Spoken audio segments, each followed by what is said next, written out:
Next 66 question చూడండి. What are meanders? Meanders అంటే ఏంటివి? మెయిండర్స్ అంటే ఏంటివి అంటే వంకరలు, నదీ వంపులు అంటారు. మెయిండర్స్ ఏమంటారు? వంకరలు, నదీ వంపులు. Curves are bends in a river formed by a lateral erosion and deposition. So మనకేమవుతుంది అని అంటే ఈ యొక్క మెయిండర్స్ వలన ఏమవుతుంది? నది మనకు మైదాన ప్రాంతాల ప్రవహించినప్పుడు నేలను పక్కల వైపు కోయడం వల్ల లాటరల్ ఎరోజన్ పక్కల వైపు కోస్తూ ఉండి మట్టిని ఒకవైపుకు పేరుకుపోయేలా చేయడం, డిపాజిషన్ చేయడం వల్ల పాము లాంటి వంపులు ఏర్పడడం జరుగుతుంది. ఇట్లా వేగంగా వచ్చి మళ్ళీ ఇట్లా వస్తాయి. పాము లాంటి వంపులు ఏర్పడతాయి. వీటిని మెయిండర్స్ అనడం జరుగుతుంది. Next question 67th question. What is an aux bow lake? Aux bow lake అంటే ఏంటిది? ఆక్స్ బౌ లేక్ అంటే ఏంటిది అంటే గుర్రపు నాడ సరస్సు అంటారు తెలుగులో. ఆక్స్ బౌ లేక్ అంటే ఏంటంటే a crescent shaped lake formed when a meander is cut off from the main river channel.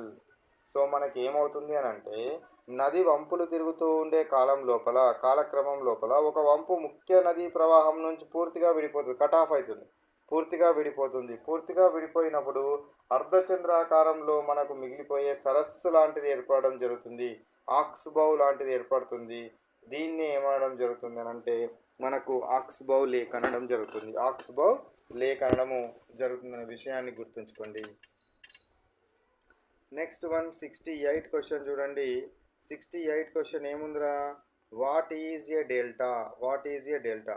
A land form at a river mouth formed by deposition of sediments carried by the river as the flow velocity decreases. మనకి ఏమవుతుంది అని అంటే ఈ delta లేదా నది ముఖద్వారం అంటే ఏంటిది అని అంటే సముద్రంలో ఈ యొక్క నది వచ్చి కలిసే ప్లేస్ను రివర్ మౌత్ అంటారు. ఏమంటారు? రివర్ మౌత్ అంటారు. అక్కడ నది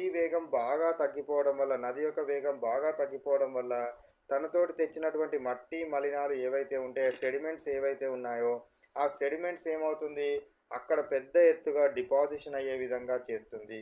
ఫలితంగా మనకి ఏమవుతుందంటే ఒక త్రిభుజాకారపు భూస్వరూపాన్ని డెల్టాను ఏర్పరచడం జరుగుతుంది. ఈ త్రిభుజాకారపు భూమి యొక్క భాగాన్ని మనం ఏమనడం జరుగుతుందంటే డెల్టా అంటాము.